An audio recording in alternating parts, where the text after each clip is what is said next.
پاکستان میں غربت کی شرح 25.3% پر پہنچ گئی۔ عالمی بینک نے پاکستان میں غربت سے متعلق رپورٹ جاری کر دی ہے۔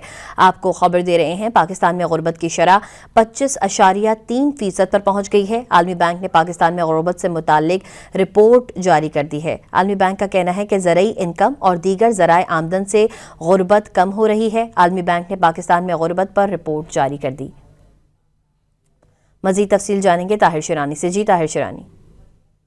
جی، عالمی بینک کی جانب سے جو پاکستان میں غربت کی شرح سے متعلق رپورٹ جاری کی گئی ہے، اور اس کے ساتھ ساتھ عالمی بینک کی کنٹری ڈائریکٹر پاکستان نے میڈیا کو بریفنگ بھی دی ہے، جس میں یہ کہا گیا ہے کہ پاکستان میں 2023-24 کے دوران جو غربت کی شرح ہے وہ بڑھ کر 25.3% ہو گئی ہے۔ پاکستان میں 2021-22 سے لے کر 2023-24 کے دوران جو 3 سال ہیں، اس دوران پاکستان میں غربت کی شرح 7% اس میں اضافہ ہوا ہے، کیونکہ 2021-22 میں پاکستان میں جو غربت کی شرح تھی وہ 18.3% تھی۔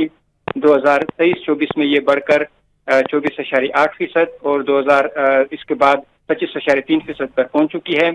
عالمی بینک کا کہنا ہے کہ پاکستان میں غربت کی شرح میں 2015 تک سالانہ بنیادوں پر 3% کی کمی ہوئی، اور پاکستان میں 2015 سے لے کر 2018 تک غربت کی شرح میں سالانہ 1% کمی ہوئی، لیکن پاکستان میں 2020 کے بعد جو کرونا آیا اس کے بعد غربت کی شرح میں اضافہ دیکھا گیا ہے اور 25.3% پر پہنچ چکی ہے۔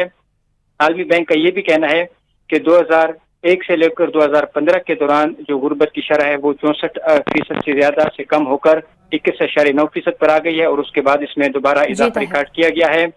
تاہم عالمی بینک کی کنٹری ڈائریکٹر کی جانب سے یہ کہنا ہے کہ پاکستان میں جو معیشت ہے درست سمت پر گامزن ہے، تاہم غربت کی شرح میں 3 سال کے دوران 7% اضافہ۔